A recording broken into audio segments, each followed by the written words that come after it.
ꯑꯍꯥꯟꯕꯗ ꯊꯧꯔꯝ ꯇꯥꯕꯤꯔꯤꯕ ꯃꯤꯠꯌꯦꯡ ꯇꯥꯕꯤꯔꯤꯕ ꯈꯨꯗꯤꯡꯃꯛꯄꯨ ꯄꯨꯁꯄꯔꯥꯅꯤ ꯂꯥꯏꯁ꯭ꯔꯝꯅ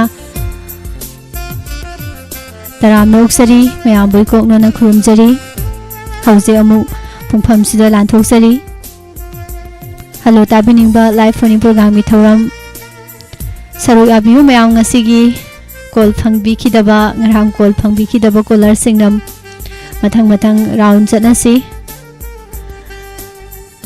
थागसरी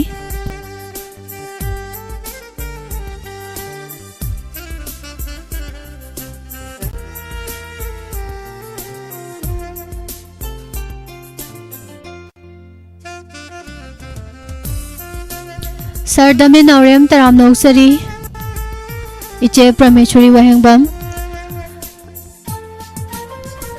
इबुंग जीवन हंगबिरकपा इबुंगी अचिनबा अमा लैबा हाइतारे युमदा अनायक यावबा अचिनबा अमा लैबगी होजिसे मतम खरा जे असमाइना थवमसे यावबा ngamgiroi हाइबगी पावदी लै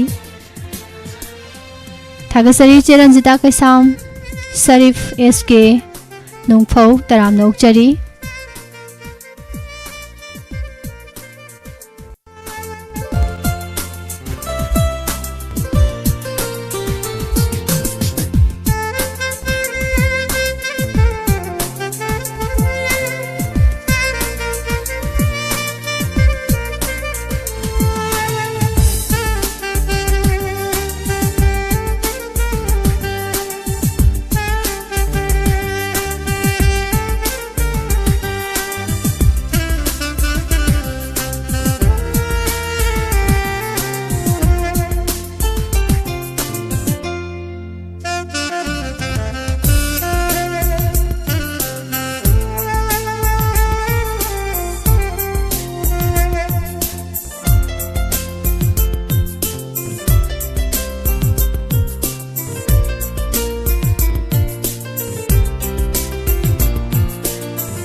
लिखलाई तराम नौसरी मरुप अंबिका खुमन रेबिका कांगजम तराम नौसरी म्यूजिक से ताबदा पुनिंग हुना नुंगाइजे हाइबिरई मरुप शरीफ थागसरी फेसबुक पेज द लेबिरिबा काका समरेंद्र तराम नौसरी रेडियो द ताबिरिबा टीवी चैनल द यंगबिरिबा खुदिंगमक पुसु हना हना इकाई खुमनाबा उच्चरी ngasi ahanba call lokhachage kanano yengminasi hello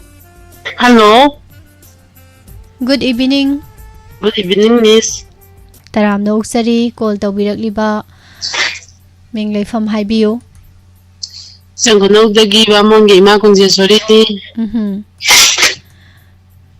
ima sai sing hona birabro sak loire sadri kali mathe langbirino hangam thonge ka mangaure ama irole hangam ama thonge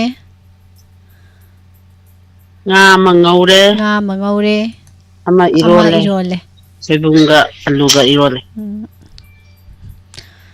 mado haksang kaya nungai do mande pozirang khalline jusa kapninge bayamna kari isai tamina sige ima chak sang baya baisai olang thagi wangdasu sakiba kari isai saugi mangda phamlibi sakangdabi habadum ta taminaji yamna phajaba isai ni ma kana kana tamina duino ima isai jibo wahong radio da ta ba adagi diamond tv da yengi ba puna machin diga loi tamin nazar ge yam nuai jai ma dudi isai khudol tamjarake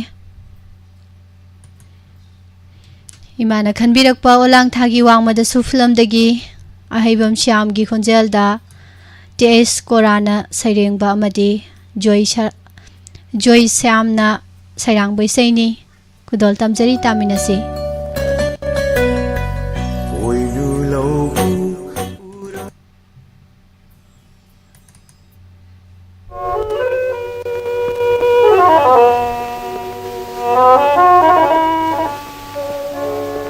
Kari isai sauge Kari isai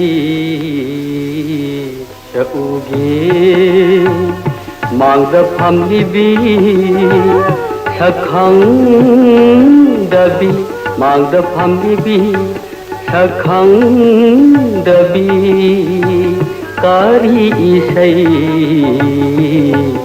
sauge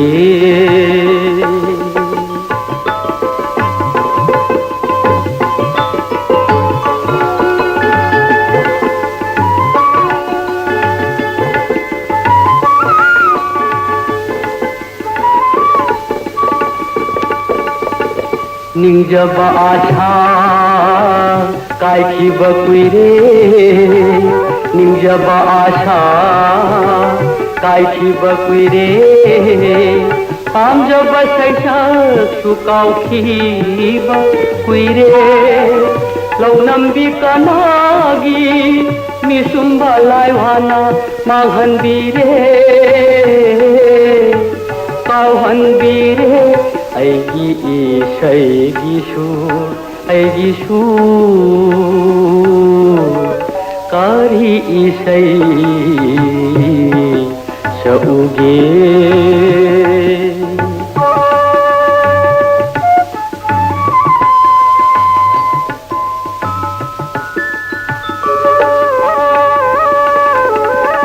Aigi pungning se tapthaba ngamdre Aigi pungning se tapthaba ngamdre Hangjari thamoida nangbu kanano Nangbu uruba mikuk asida Nangbu uruba mikuk asida Mangkra pumba Hangbagum ningne Aigi isai sur Kari isai sauge Mangda phamlibi sakhang dabi Mangda phamlibi sakhang dabi Kari isai sauge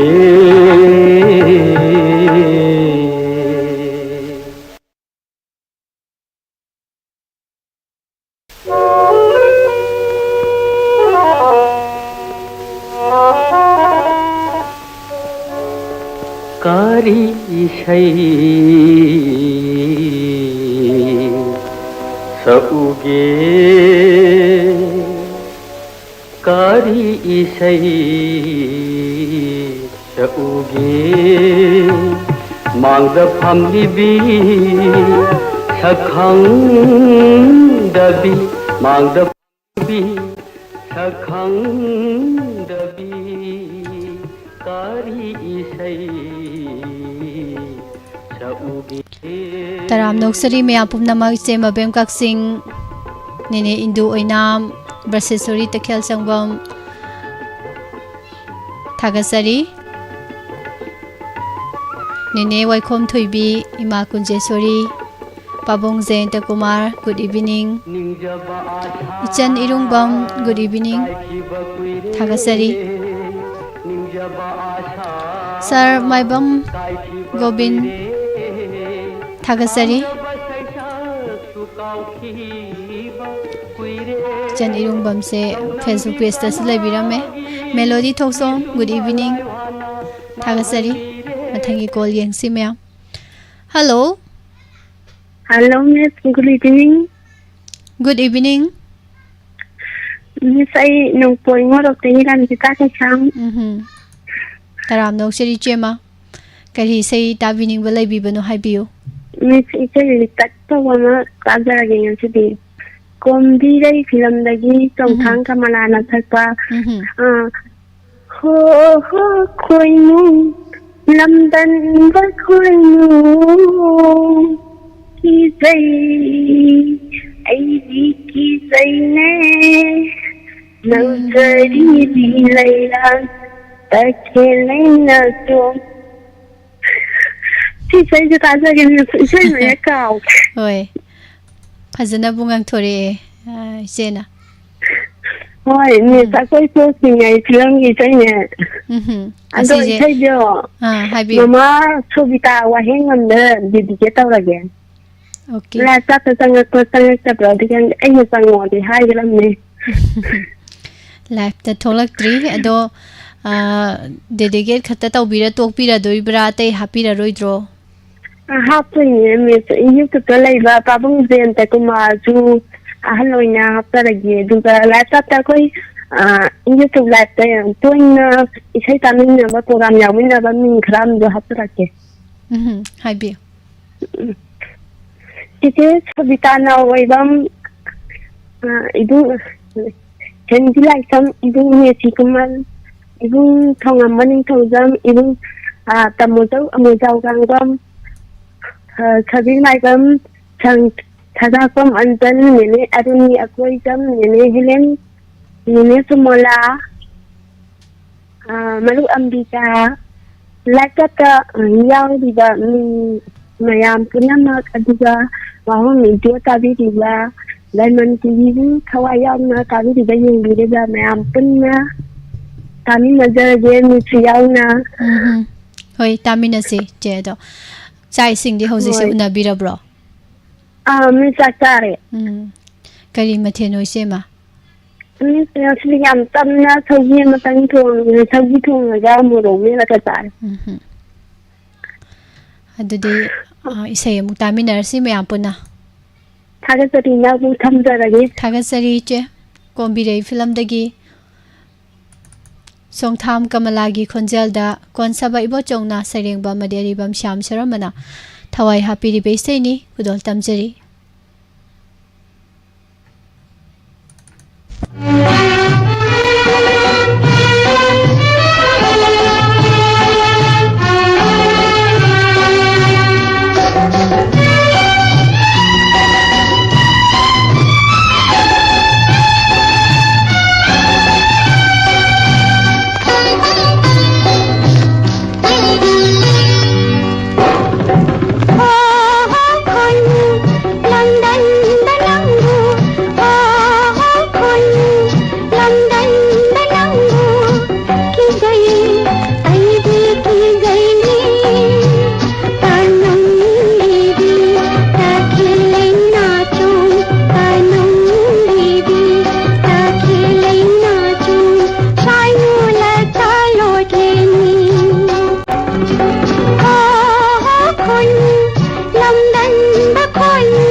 Isay ariba tabagi nungaibasidi nahasing na kangoy. Thagasari ado ngasi si hek ngasai nongalakpadagi hauna ko isay je mari chatpam tawi. Mayay urapa ngakta oigra mayay urapa ngakta khara lida ligragana ariba ngakta nauda nauragana anauba ngakta hek tawi. Adubu yengasi mayam caller sing marakta adum naha ahan adum call phangba yarakpani na magi sahi matanga chana bisai dum khalak pa yai isai se sidi matami sai film isai haba laitre isai khaning bai sai adum ama hekta khanba yarabadi aduna khudong saba lawi mayam pumna mak number screen da thamjare 7005707808 Masih ton taram noksari sanathoy luwang nauroibam liklay Iche Ranjita nini menau na mayrakpam Madam Hijam Saroja taram noksari Madam Nirmala Naurem Thagasari Maru Ambika Kuman Aboy Konthaujam taram noksari Kennedy Laitonjam good evening Brajeswari Mani Haisnam Thagasari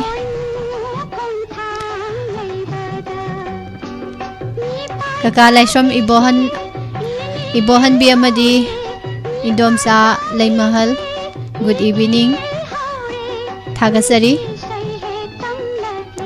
Bizoy Ibong Sagakpam Anjan Huzay Ngakpa Taram na Ukchari Ibong Busu Pabung Zenta Kumar Saraning Thembalaisham Thongzu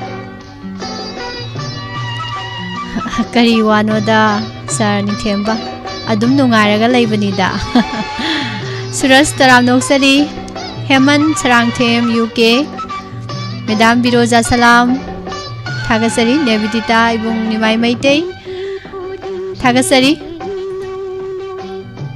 Lili Leima Facebook talay biba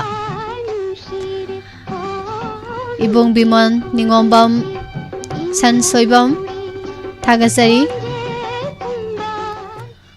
Mathangi call amuk lokhasari Hello Hello.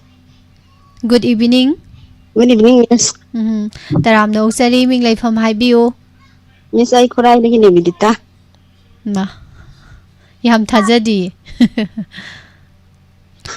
Kari say khantok tuino. Miss, Yam kara tang no na phangba call sibo. Miss, kara no wamde kam. Kara na hala sirado de. Hoy. Kaya mo yam na ubuno yengzage haibiro. Karam na khom na nin taw ba naw ba kangjam ga sura anjali gina sakpa do tajag. Karam na phong gani haiba ko. Naw baga anjali gana sakmina ba isay. Ay Miss. Adu di khara dum naure ko isay ja. Yam naw budi oide sahi amani gi mamang da lai gi ba isay ore. Ay adu izum adum naw din kha din naw. Ado sai sing di kari langbirage sabirabro. Miss sak sare pangthoy maga singju maga kahom maga sare. Yamandro adudi. Miss yam de nga yawe. Yamde. Hoy. Haujikti posei tangamnina khara kaktharaga hotnabana phaina khanba. Miss yotta ya ni le ko khara. Adubudi chumme. Khare mangda khara yam hek leiraga ko haraujeiba. Miss Pujari yu mathin khayam ba pam ja ba. चाबा याबा होय इसेजे फजरमदौ माली कना कना तामिनसिगे Miss laptop leba liklai Apika kuman Roti moirang Andai ton Andua laptop leba mayam Andai tongan ba platform mayam Minari ba Singapore na taminazar Yam nungaizare Thagasari mate amtang ngamdabadi yararoi seise Miss isai phadi sidi iseje Ahan mata da ngai ba adala sum fajara yeng khanman anau iseje pakna phagande ko Hoi abi bana phai phabade ari bana sum tarak pai oram dau mal anau bana yam toi da da bai oram dau mal Hoi yam nungai re ko dudi ne bijita isei muktaminarse Thank you miss Thagasari Nauba madi Azli ani puna sakminari baisai Kudol tamjari taminasi Sangita nongi mayekta Rejit lisamna Sairang baisai ni taminasi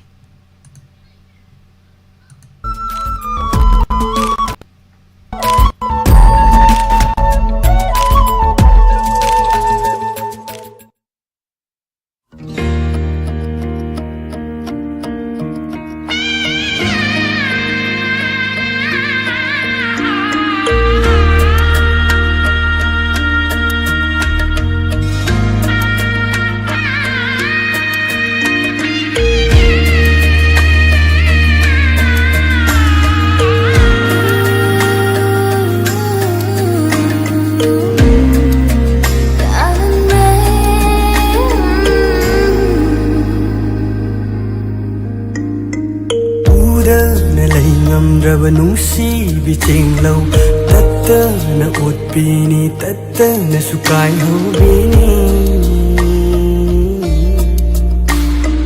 kham jin bangam da hai ja bas hai ta nusi chakhali ba thamoi si oh kana da hai gani karam na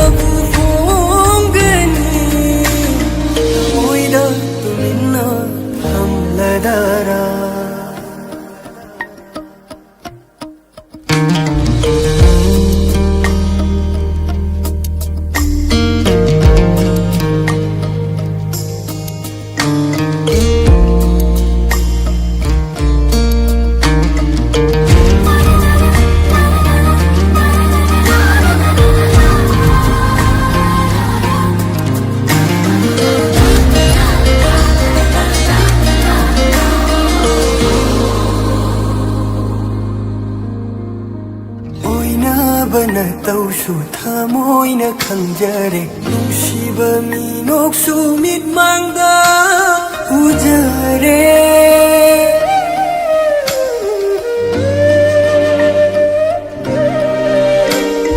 Wakhal bulang hanba thamoy suwa hanba Karamba lay kolgi karamba Layrang no Chingna batham do phong biro moi awaba ko khan biro I'm feeling so lonely and I just wanna stay by your side and I don't wanna leave you stay close to me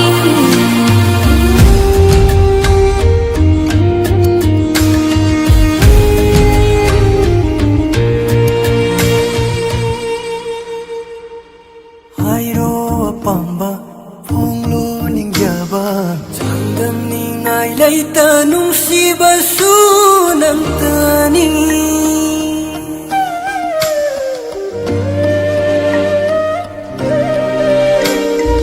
Bibi yu thajaba ukchel do lepi yu marol nai raba aigi thamoy na Oh nang tabu khan jai nang tabu nung si jai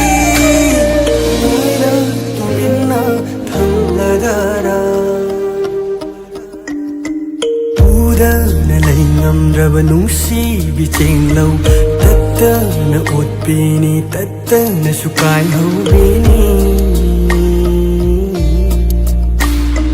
khamjing bangamda haija basu haita nusi nusi chakhali bat khamoisi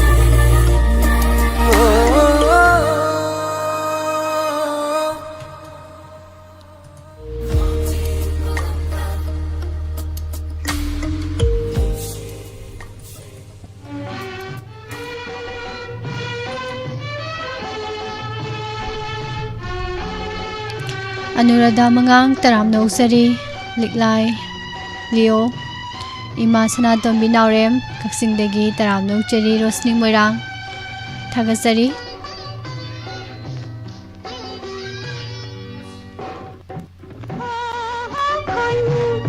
Vidya Lakshmi Oinam Taramna Uksari Thagasari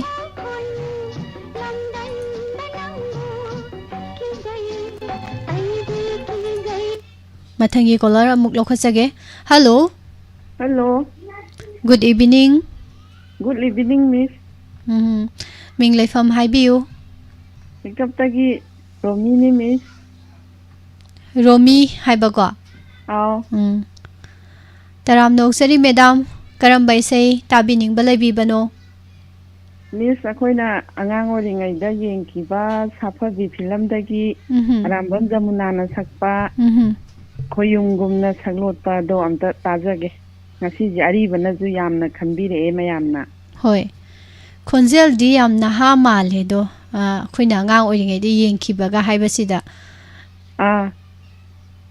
Chahi kyamu subirage Madam. Sahi je thati ai kumba sure du do akoina angang haidi class 3-4 adai ka tammi kanda lupa ani da ticket ka aga yengi bani da kaw da bai Khatanga ariba film ko oibaga ko. Khoina angang oiringai daga na sum haibasida.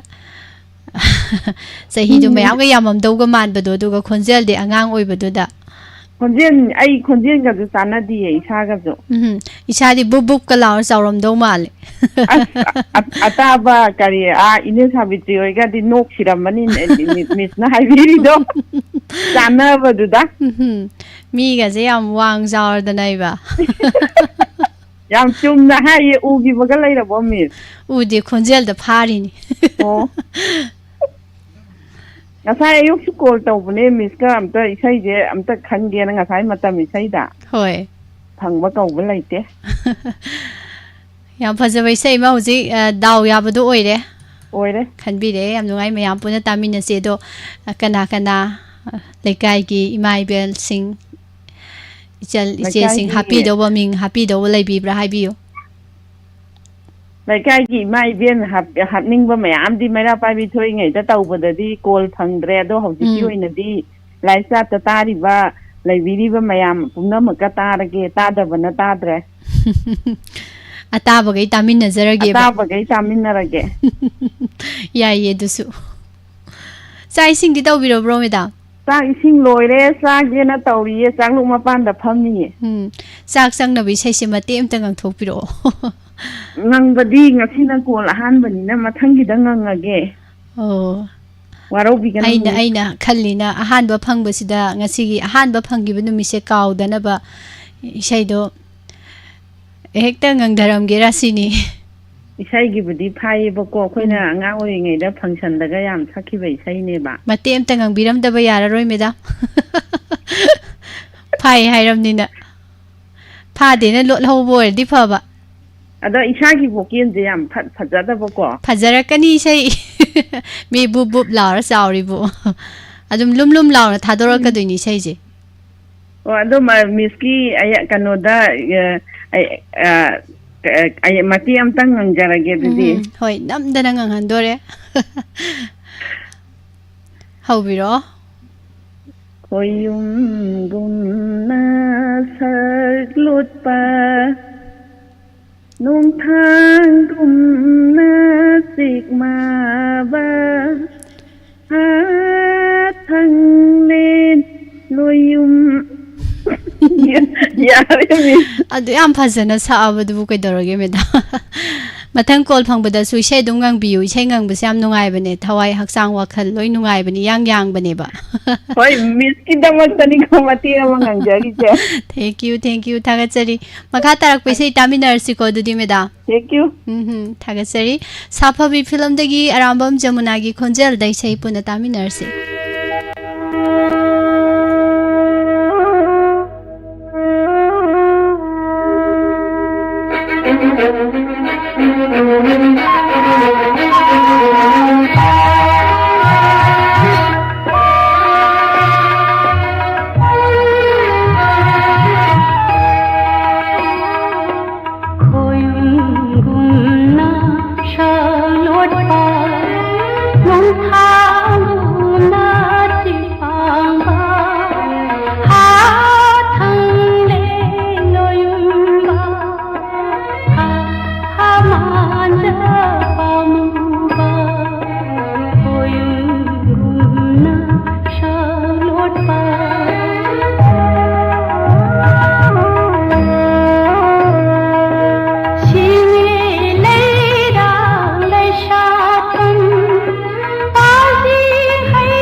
Tagasari Malim Nganbi Thudingzam Taram Noksari Anuradha Mangang Ango M Sandiara Ninaurem Good evening Rosni Moirang Ili Creation Good evening Tagasari Nini Induinam Nebitita Set Song Amasaglo Set the Saktana Lairabani Set Amazon Tanning of Iba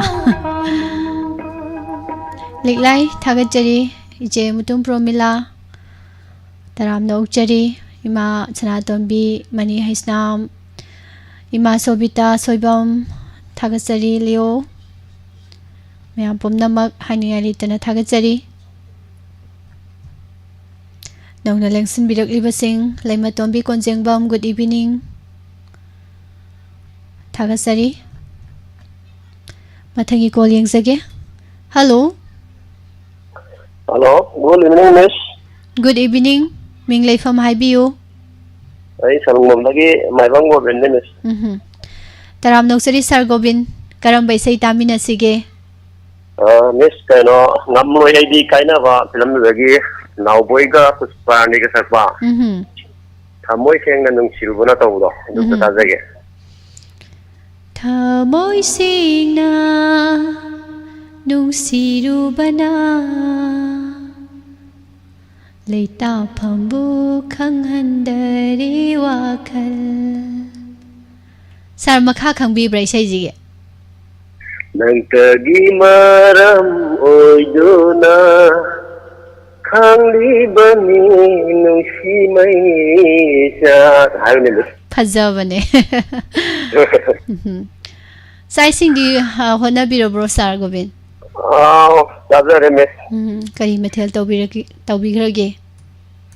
Hangam ga ngakha ka tonge. Hangam simadi haujikan yam chanare.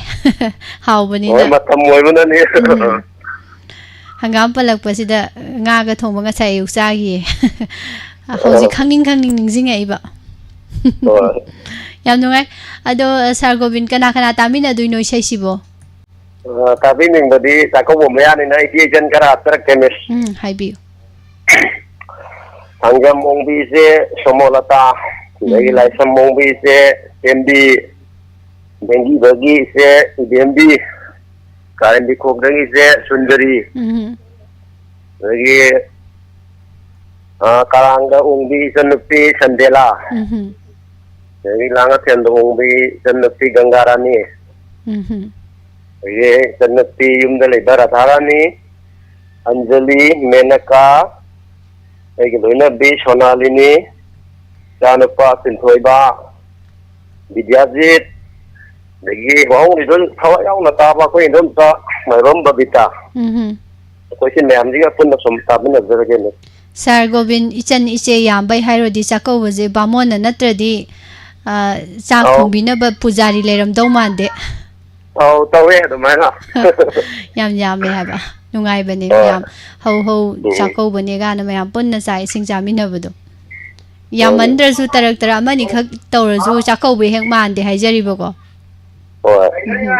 Yam nungai jare Sir Gobin adudi isai mung tamina si. Thank you miss. Thagasari.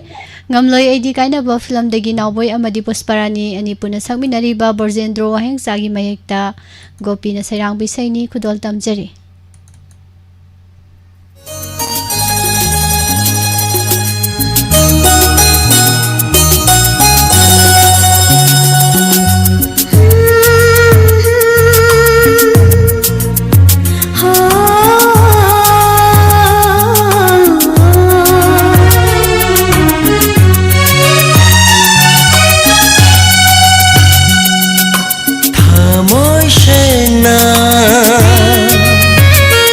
Nungshirubana Laita fambu khanghandare wakal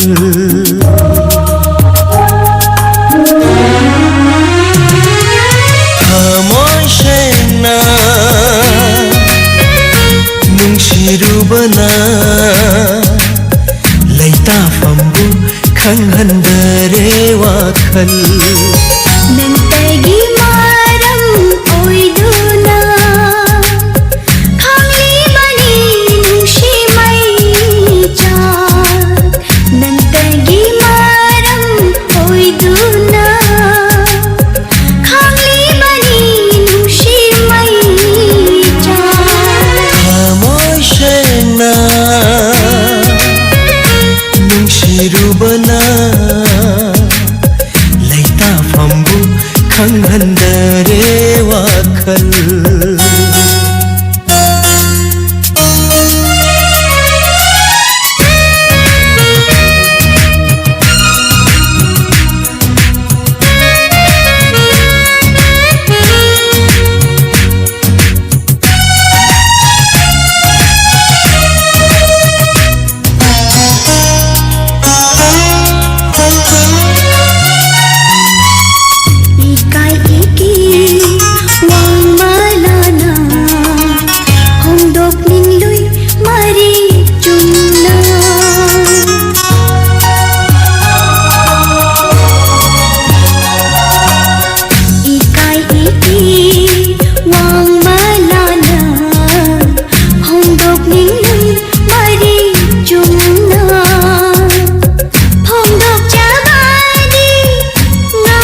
ꯋꯥꯈꯜ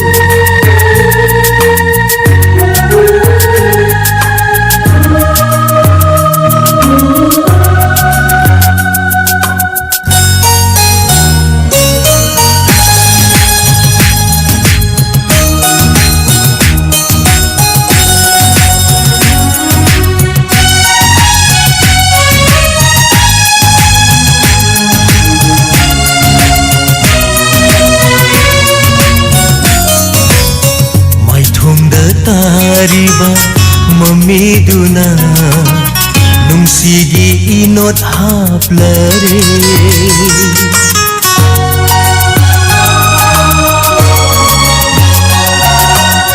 माइथुंगदा तारीबा मम्मीदुना नुंसीगी इनोट हाप्लरे खंथरुबा मिटुब अमादा पाखचैने थमोइसिना फंगनरोइद्रा नंबु ऐतगी ओइजबा थमोइसेना नुंसिरुबना लैता फंबु खंगहंदरे वाखल नंतगी मारम ओइदुना खांगली बनी नुशी मैचाक नंतगी मारम ओइदुना खांगली बनी नुशी मैचाक थमोइसेना नुंसिरुबना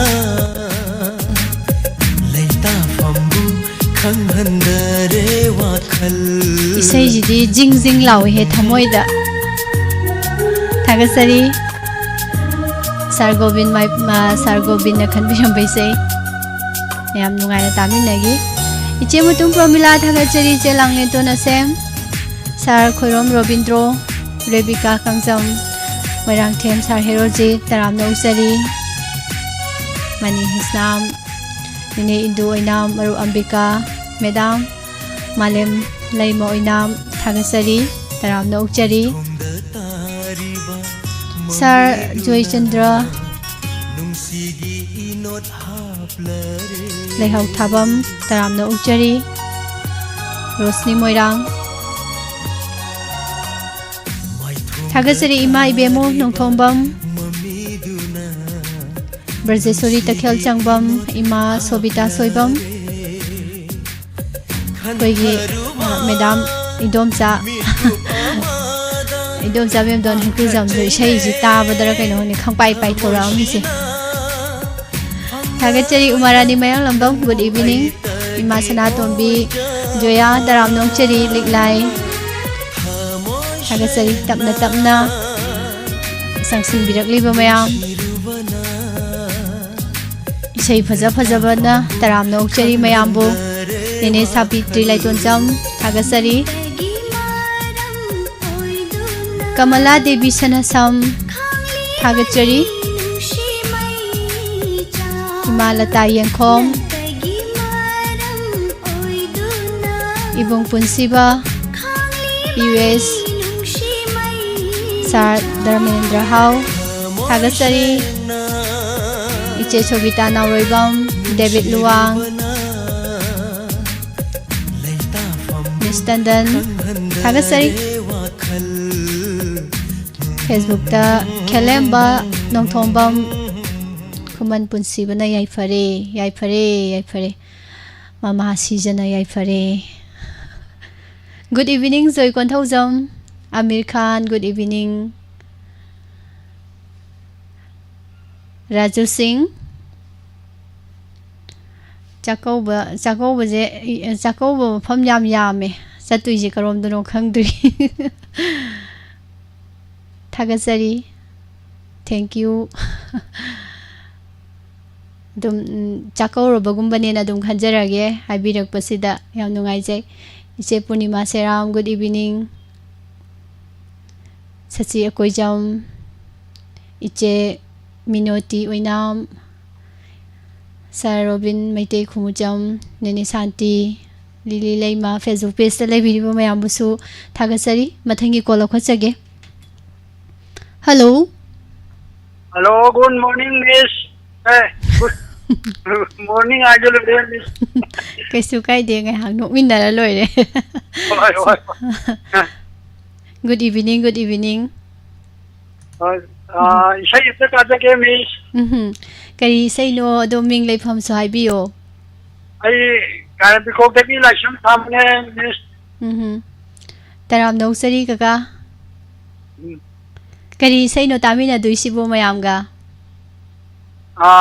Kunjoy kumar sakwa. Ine magi mapa porak para ai isai ita kaja ke, Miss. Ine harak puju dai di say je kaka ji say je nganga kadra na khalluraga. Ado jara ke lor kan tabi nim ka ap lor kan ta. Haibiyo ka. Tabi nim baje ai ki itol lasham sharat ai ga jumdang nan laiba. Aduga ai ki loina di inau bi. Aduga kongjang mamang lakai daki ai ki shanupa ambo jao. Aduga imang nupi lasini. Aduga isam kono daki pamoli bungo. Bijananda Sharma. Aduga kanodagi aga rupo lambing nasi kongdagi. Aduga lambing diusi mamang kumudem lakai dagi ai inaw pangjam mo indro ai ba miyo sinti punna tajarage. Yam nungaijai kaka. Sai sing di chabirabo kaka hojik se. Hoi sajare Miss. Kari mathen tawbigrage. Yenzang ji ana hallo chalakpa ai ko ajan ingreta. Ai ajan ro yenzang ji thi tum pa sajare. Injang do ngasi di machu khara yam do mal. Oi machu khara ya pa do hallo ro kam jamadu yenzang do ai ro dai lem dreta. Kaisu kai de galo silakpa dai sei mateng ma hodok piro do makha tarakpa jai sei sakpa degi samjinjarake. Adu isai de mateng ngangjarake. Hoi. Ine magi mapau purak para. Try to look again. Choi re kaka saklai do. Ine. Simai hodai ne. Adu ai di yau sararo. Thagasari kaka isai mateng ngang thokpirakpa makha tarakpa. Thagasari kaka busu Khunjoy Kumar gi khonjel dai sai khudol tamjari taminasi.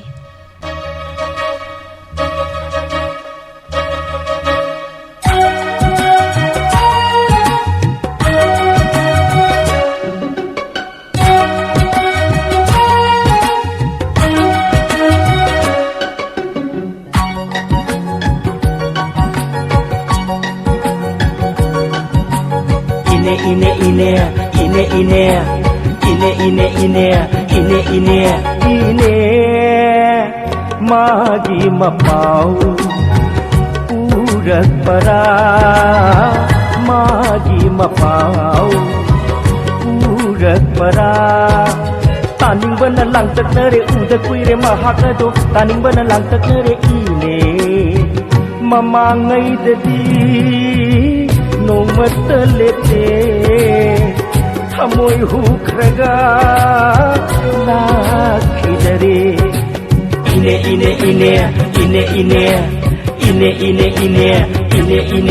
ine magi mapau purak para magi mapau purak para.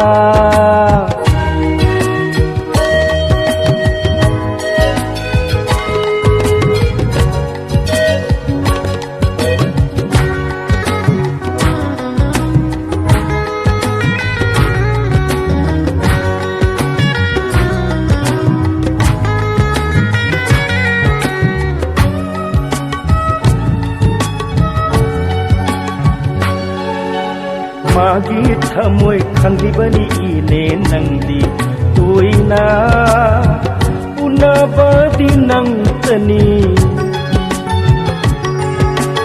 aigi wabashe uribani ine nangdi puchel olam gadarane mabu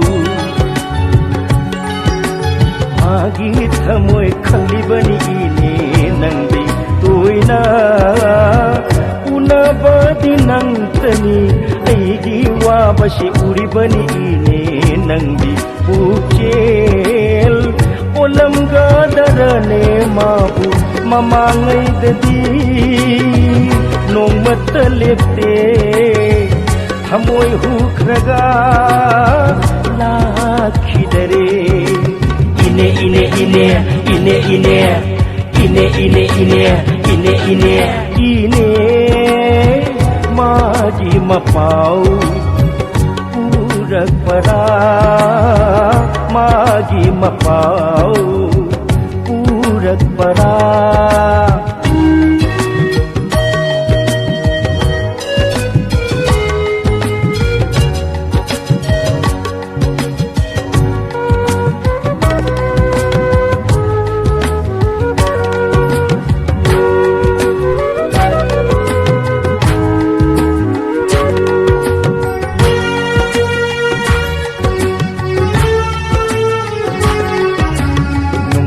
mamal bukan bara nagnake bukhan bara yamna kuina lot malida ni pai jare aidi nungsi mamal bukan bara nagnake bukhan bara khangde yamna kuina bulot malida ni pai jare aidi o mama ngai dadi nong matlete thamoi hukhraga lakhidare ine ine ine ine ine ine ine ine ine ine ine magi mapau purak para magi mapau purak para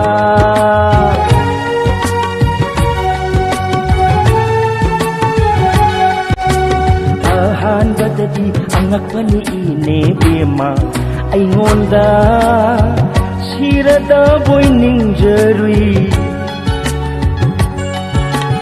aibu mana karam haina thembi khiba haujikti khaluba daki jare handadadi angakpani ine bema aingonda sirada boining jari aibu mana karam haina thembi khiba haujikti khaluba daki jare mamangai dadi nongmat lete thamoi hukhraga lakhidare ine ine ine ine ine ine ine ine ine ine ine isai fazai ko maya thagat sari je punima seram isai ama sakpiramo haijalai je ju nabu ke si kaino mina good morning hainari kansa good night na toksalai se nganli ko nganli sasi akoi jam taram nokchari raju lag tui rai jine kanoda dum chata dum sakau na loire da sar thodam tikendrajit maitai thagasari mayang lambam jekijan ichi oina dum kaurasu yaida ayeng matang sabda pakhon sibu nungai na ba melei lesna taram noksari thagasari madam mamta devi thagasari Facebook page ta leibiri basing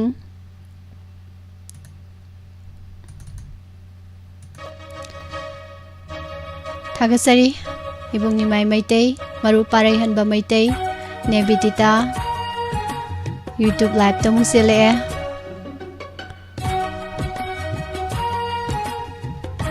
ibung do bakhraijam thagasari Kennedy laitonjam ise abe khangembam taram noksari imai bemunok thombam Sar Kumarjit Kumal Laishram taram nokchari Sar Joy Konthaujam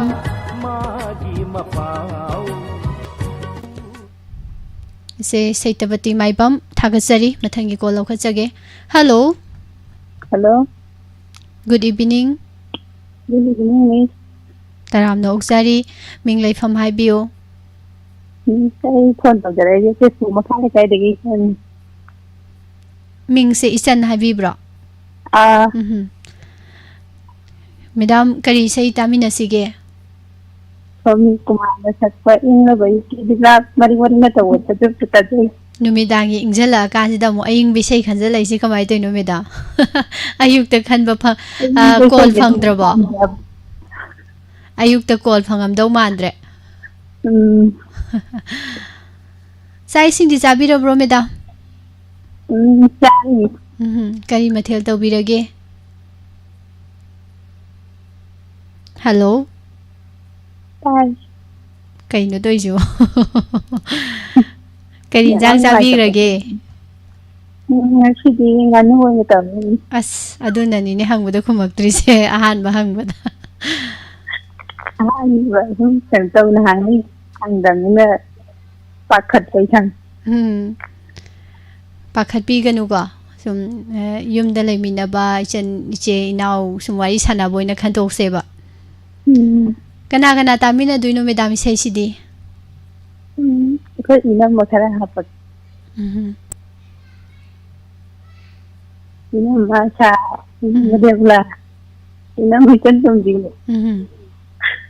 कोई सिए पदमा तो कंदा विवाह तादी ने पुनम गतानी जरगे याम नुंगाइजे कोई madam इचन गी मवोंग से इसे गंगंगो हारमदि तुमिना कॉल से पत लाउं थमगिदौ माले मतेम तंगांग थोकपिरमुदना मथंग दोइने ngangaidani होय होय मथंग थेंगनबदा फजबै सै अमा मु खनबिरो दुगा ngang हाइबदुनि को होय याम नुंगाइजे होय इंग्लबा युकी लिकला मरिक मरिकना मुतलहनबा ngamlabasु सेहौरी बैसैनि ओइनाम स्वामी कुमार की खोंजेलदा रामेश्वर निंथौजाना सैरेंग बैसैनि पुनः तामिनसी कुदोल तमजरी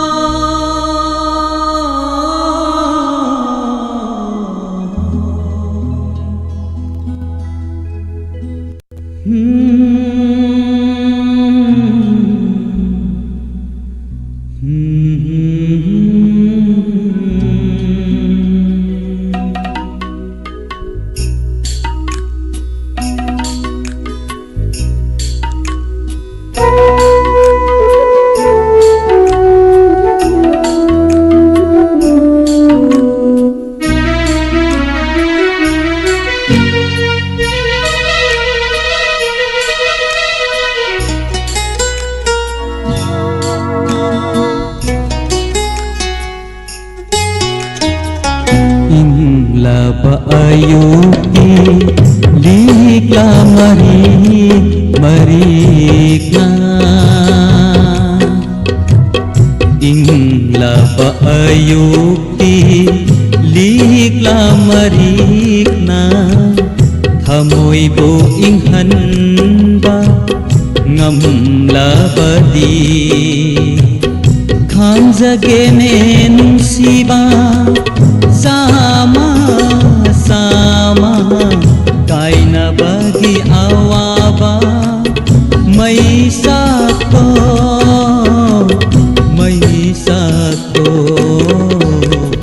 ingla ba ayuki likla marikna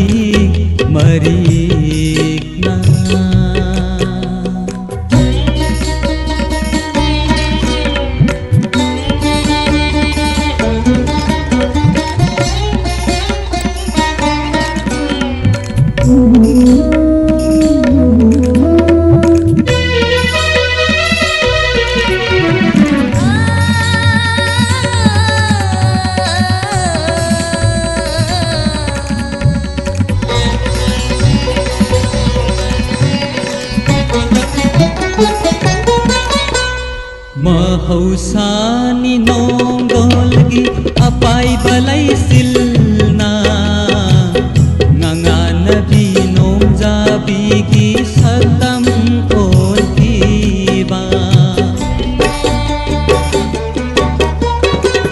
hausani nong dolgi apai balai silna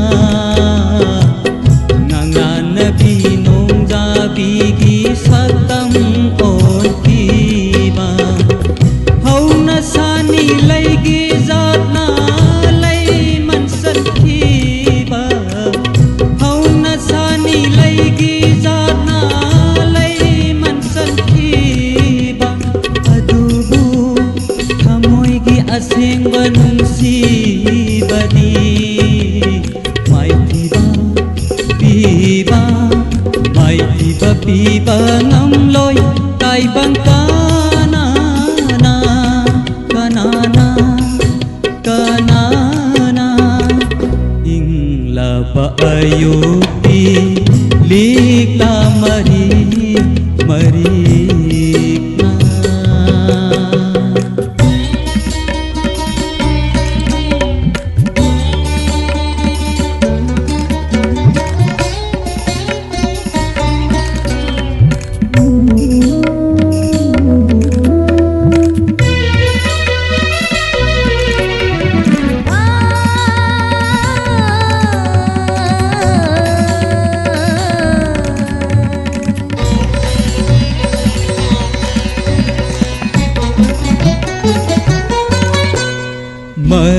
lai nay hai nay mari lai nay hai nay nungsiba apamba kalapa thamoi amatagi haura khamni punama mari lai nay hai nay mari lai nay hai nay nungsiba apamba kalapa thamoi amatagi haura khamni punama kanana warauri panthungi asa kaibada kanana nokli ningja bapangkhai phangbagi bunduna puri premika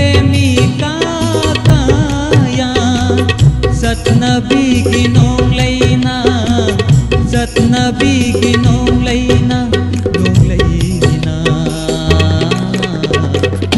ingla ba ayupi lika marina thamoi bu inghan ba ngamla badi thang jagene nungsiba sama kaina badi awaba mai sako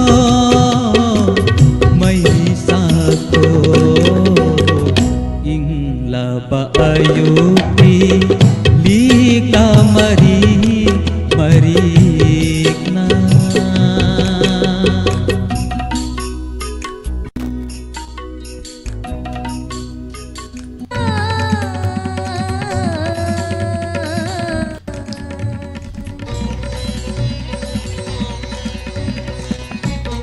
Ima Bimola Kunsam Taram Nokchari Madam Umabati Thangjam good evening Anjali Sintham Ibung Punsiba Jesobita Nauroibam Joya Ibung Doba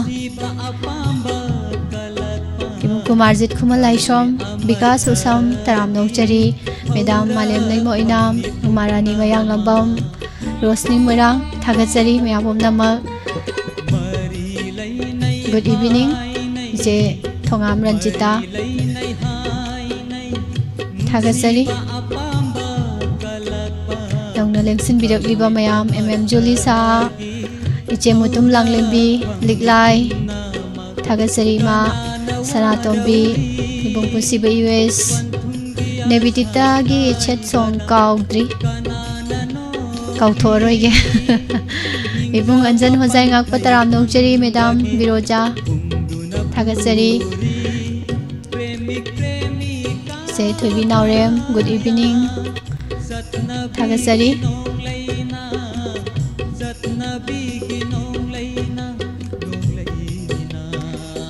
Penny Ningthozam, Taram Nokchari,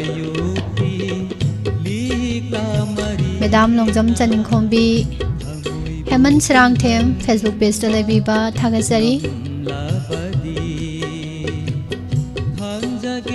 Mr.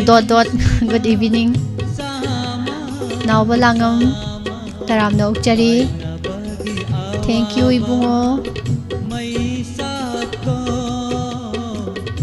Taramna Ukchari Nini Santi Ishay ama soidana thamam tare rajo kana soibiri Jackie Jan je kol honabali piganu ko adum tawbiyo soidana nomadi soidana phangni inawgi su ipagi su haitare thagasari mayam se kayai dinu rajo adum Isai tabani na ne dum khara nungai mina sen tawone Rana Kumar Taramna Ukchari Call tawdi phangdre habire hesnam Rana Kumar se lepi gano call amani edu lokhachaba yari try tawbiro mathangi caller lokhacharage Hello Good evening madam Taramna Ukchari ming leifam haibiyo Yarabok khorom dagi nang thomam tama Madam kedhadana naudadana kari sei ta sige mera thamai gi sei dum ta ja ge miss Mera thangmai gi karam bai sei oidoino madam Ahang ba malang atiyada tawto Yam phajai Thank you isai ju matem ngang thopire kana tamina doino madam isai jibo akhoi isem ta haija ising haija ke haibiyo no thombam tambi adagi atai de haija roi ke palom dagi ise chawbi amaga adagi lang wanging dagi subasini na amaga Tangat yan dagi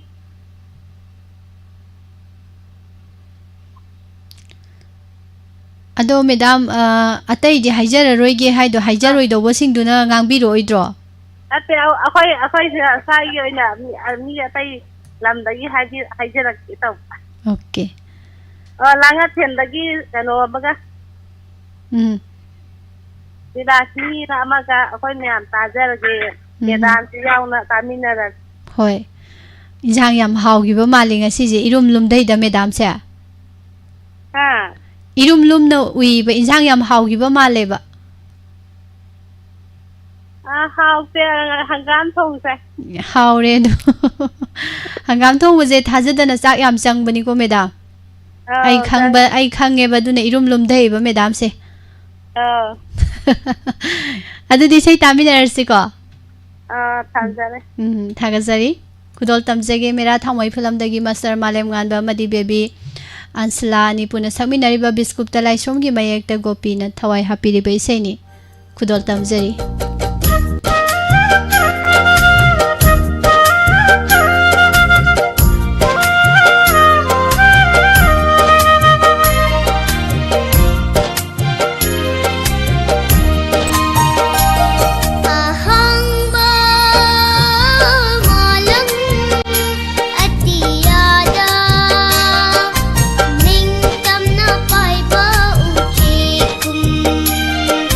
Piracy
Ibung Anjan duk duk lau ba yara roi ngasidi. Duk duk lau halaroige hayeng oina lau halage duk duk se. Ngasidi set song ama sakta ba yade na ngasa ai thorom horok padai ngai dana king dana laigre ne Vidita na aduna set oina dum tawramage duk duk lau se tawraroige. Suresh Waikhom taram noksari. Rebecca Kangjam, Nanda Kumar Konsam, Taram Nokchiri, James Sirengbam, Rosni Moirang, Thongamba Ningthozam, Thagachari, Jebe Khangembam, Anjali Singtham, Je Prameshwari Wahengbam, Vikas Usam, Liklai, Ninemem Chasagol Seng, Vidyarani Akoijam, Thagachari, Ibung Kes Abinash, Ima Sanatombi, Sir Moirang Them Herojit, Sir Laishram Joy Kumar, Thagasari, Maibam Sanjit, Thagasari Cheranjita, Nine Naurem Ibemhan, Punamag Thagasari, Kaino Mingam Yaure, Sengteng, Sengteng, Ima Naurem Kabita, Taram Noksari Thagasari, Aroiba Kolok Khosage,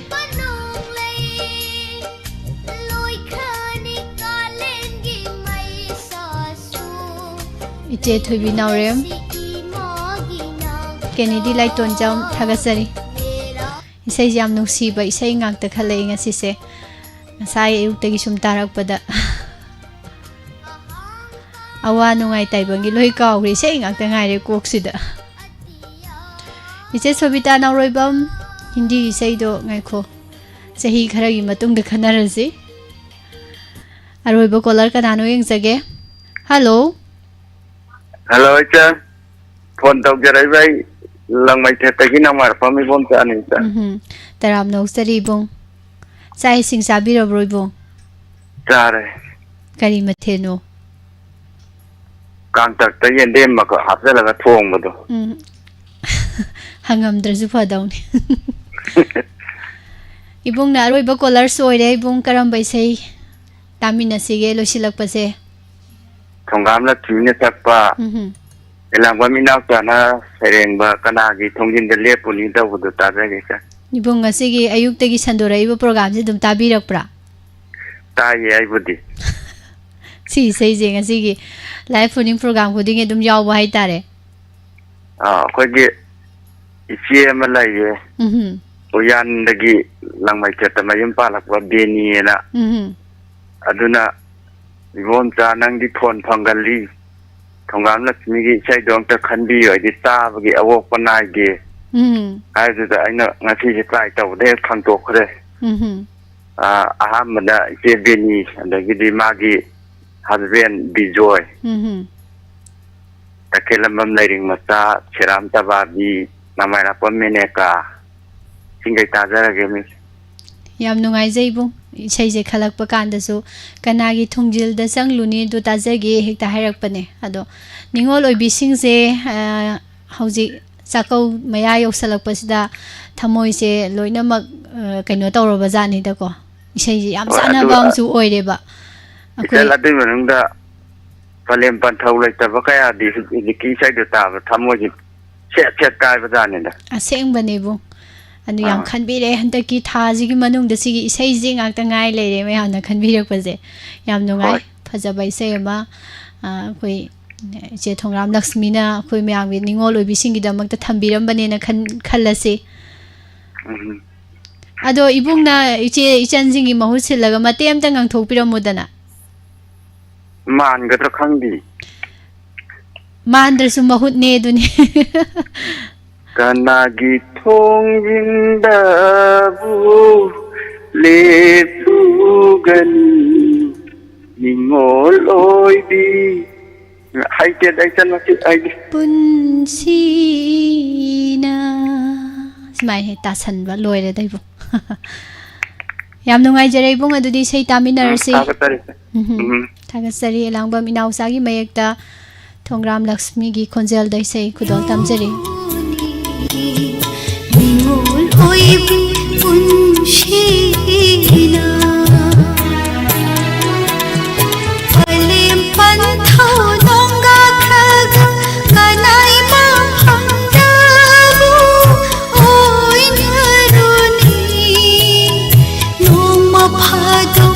ꯆꯠꯆꯅꯤꯡꯕ ꯏꯄꯥꯝ ꯂꯝꯗꯝ ꯅꯨꯡꯁꯤꯕ ꯀꯅꯥꯒꯤ ꯊꯣꯡꯖꯤꯟꯗꯕꯨ ꯂꯦꯞꯂꯨꯅꯤ ꯅꯤꯉꯣꯜ ꯑꯣꯏꯕꯤ ꯄꯨꯟꯁꯤꯅ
Tomtomba Mahesh Thagasari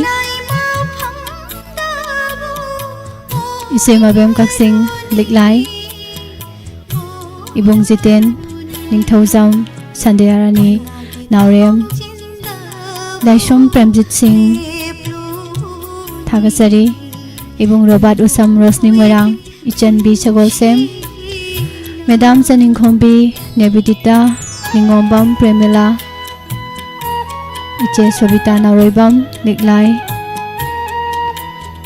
Madam Indira Nongthombam Isai se tabagi pen ban haide habire isai je yam set oibe isai mangam ge na khan bane do wa se yam kuina matam sang na sungang pana khonjel se इफा फाजले इसे सकपजे क्या नुंगाइते अदुबो अदुम गांगजरमगे अदुम महौसाई खुसक्ता अदुम सक्जरमगे ngसाइदगी ने बिदिताना लुमदना लाइनि set song अमता ताजगी सक्पिरोना अमा सक्जरागे मतमसु दुम हौजनग्रे थागसरी पुमनमक Facebook page ता लाइबिरिबा मयाम पुमनमक थौरम असिबु मपुंग फाहनबिबगी दमकता हना हना थागचरी के Romen Sinha thank you थागचरी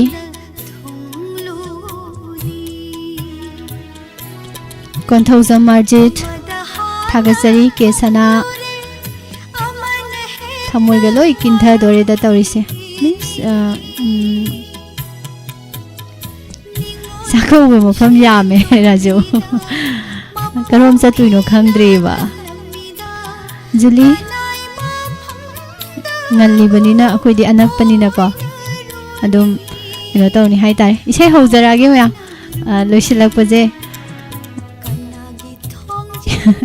isai sum nok tana sakpa isai ma taminaraga loisan minarasi mathang inspector tayai amung taminasi makha tarak pase hojaraage isai mayam isai sakpaje khon di kainom tore loi phajin gre khanauje adu sum mayam nungai na bagi bit ta hai tare dungang jarake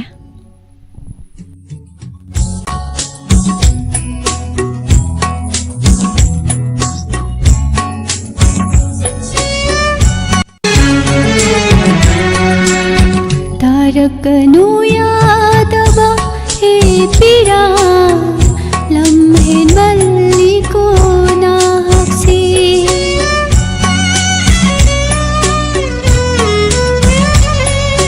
तारकनु यादवा हे पीरा लम्हे मल्ली को नाहक्सी हल्लुरनु यादवा हे वखल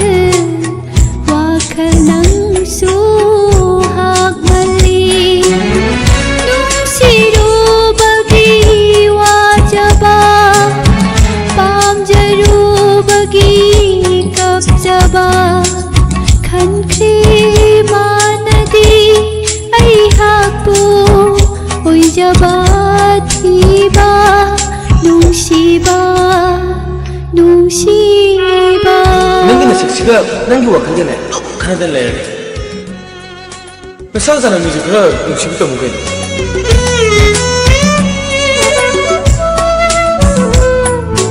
दानों इंदी तुपी मसक फजबा काय देखा गने गने मसक हाय रे खुथी मा कुचू हाय रे तिकी रे कई दौड़ ने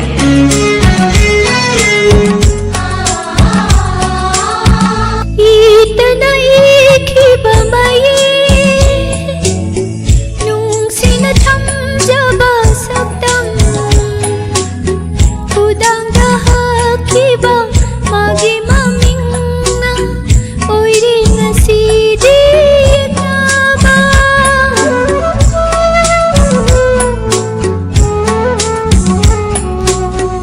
इतना इखी बमाये नुंगसिन थम जबा सबदम खुदां दहाकिबा मागी मामिंगना ओइरी नसीदी नाबा mamaya baba tansibu khandiri nanda aibu asima tangdi haingi na famda tarakanu yadaba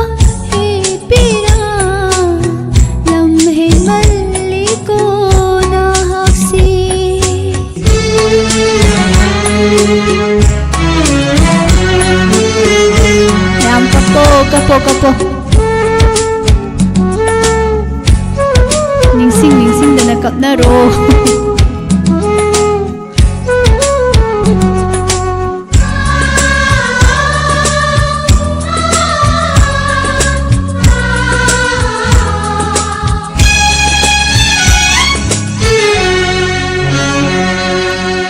khong set kai ra ba pun si mami cham lak li top na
loisilasi ko mayam si yoradi halase adum set oibani nebidida iseje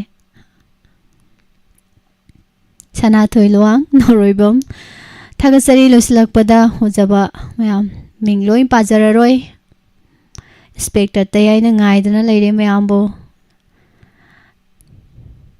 pung mapan makhai gi live program amu ngai biramo inspector tayai gi hanjin bai episode tana nene binarani hekrujam ngasai gi uhode bin bidyarani akoijam thagasari nanaw konthojam paithorakre madam hijam saroja thagasari nebidita ningthojam madam ambrabati thagasari pumnamak facebook page ta lebiriba mayam bu sohana na thagasari haujikidi pumnamak pu